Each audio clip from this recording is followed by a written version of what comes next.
Hello everybody, and this is my top 10 list of changes I want to see in Disney Infinity 3.0, the game.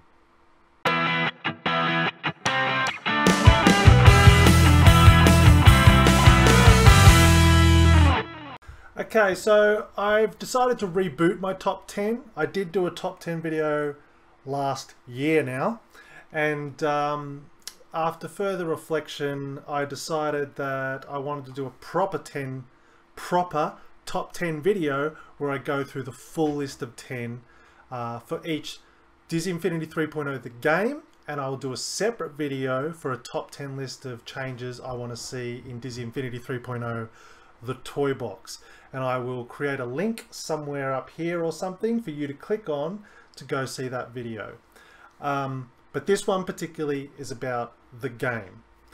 And I wanted to also do it a little bit differently I'm going to just really quickly run through the top 10, and then I'm going to annotate to a separate video in which I go into detail about what I want to see about that particular feature or whatnot.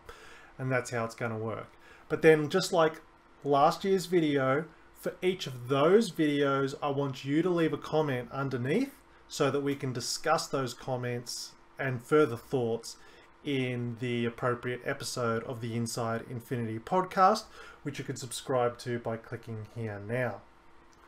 Okay, so let's get started with the top 10 changes I want to see in Disney Infinity 3.0, the game. So, starting with number 10. And this one, I know, controversial, but it's big enough reason to make my top 10 list. I want to see a next-gen look. I think Disney Infinity 2.0 stepped up the look from 1.0, definitely, but I was feeling a little bit lacking, particularly on the next-gen consoles. It clearly felt like an up-resed version of a PS3 or Xbox 360 game, and I really would like to see a huge boost in visuals in 3.0. Not 100% sure we're going to get it, but that's my number 10. Number 9, I would like to see a better toy store than what we had. For all sorts of reasons. I think the toy store in 2.0 was unbalanced in the amount of currency that it cost to unlock certain toys. I wasn't a huge fan of the layout, so I'd like to see a better UI and toy store experience for number 9.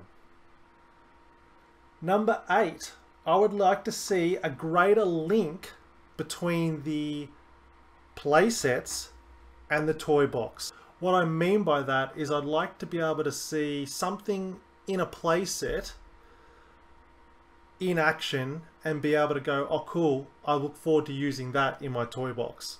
So sort of that crossover. It's almost like the playset would become a demo for the toys that you can unlock to then use later in the toy box. That's my number 8. Number 7. And yeah, no, I was just thinking this might rank higher, but no, it's probably about number 7. Better stories in the playsets. I think we were all disappointed, hoodwinked, any number of words, as far as the 2.0 stories were concerned in the playsets. Oh look, they were alright, but it comes out of, I just recently finished playing Valiant Hearts on the PlayStation 4, and it just emphasised the fact that just because you're a video game, and even a video game aimed at kids, doesn't mean the story needs to lack. But that's my number 7. Better stories in the playsets. Number 6 is balance the release of the different themes and franchises. If 3.0 turns out to be Star Wars, we're going to have really 4 franchises to draw upon. We're going to have Star Wars, Marvel, Disney Originals, and I include Disney Pixar as sort of its own sort of offshoot. So it's 4 different, wildly different themes that have to be potentially addressed in 3.0. And unlike 2.0, where we got no playsets outside of Marvel, I would like to see a balanced release. So that's my number 6. Number 5, more playsets. Kind of follows on from the last one, but we only got 3 playsets last time. I think everybody agrees that wasn't enough. It's not about the length of a playset, I just think it's about the style, the theme, and the different stories. 1.0's strength was that it had such varied playsets, and it felt like they all felt like individual games in the same engine. I think we definitely want to see more playsets, particularly across the different themes in 3.0. So that's my number 5. Number 4, a better Hall of Heroes. I want a unified Hall of Heroes. I understand that there may be, I don't know this, but I'm assuming there's some restrictions on Disney's behalf as far as mixing the different franchises and characters. I think that was obvious based on the advertising we saw for 2.0 and the fact that we had 2 completely separate Hall of Heroes in Disney Infinity 2.0, so much that you had to load into each one. Now, if we have to separate, that's fine, but let's put them all in the one loaded toy box so we don't have to load and save between each one. So a more unified look for the Hall of Heroes. Number 3. Let's get rid of power discs. God, they're indestructible. My match didn't even burn it. Number 3. Let's get rid of power discs. But not completely. Let's replace them with a digital version.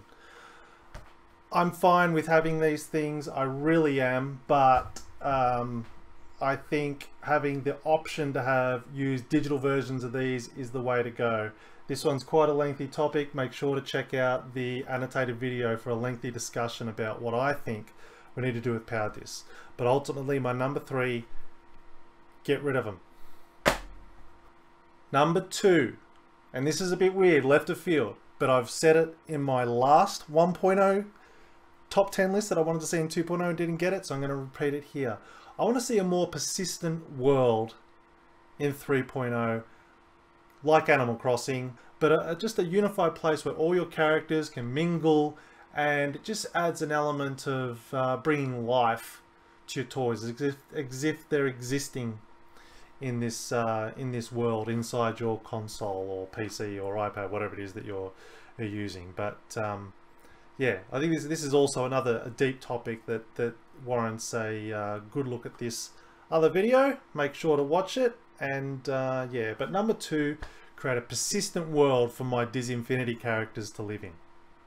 And number 1, my most wanted change for Disney Infinity 3.0, the game, is to become an actual platform and not a game. We keep calling Disney Infinity a platform. It is, so let's treat it like a platform, not like a game. Let's abandon the annual release model and replace it instead with a single purchase that is updated over time. If you're going to do a complete engine overhaul, sure, release a new disc, release the 3.0 Disney Infinity engine, but it needs to be a true platform. Stop treating it like a game. For more information about what I mean by that, check out this video. I'll go into great detail, but ultimately, yeah, let's start treating it like a platform, not like a game.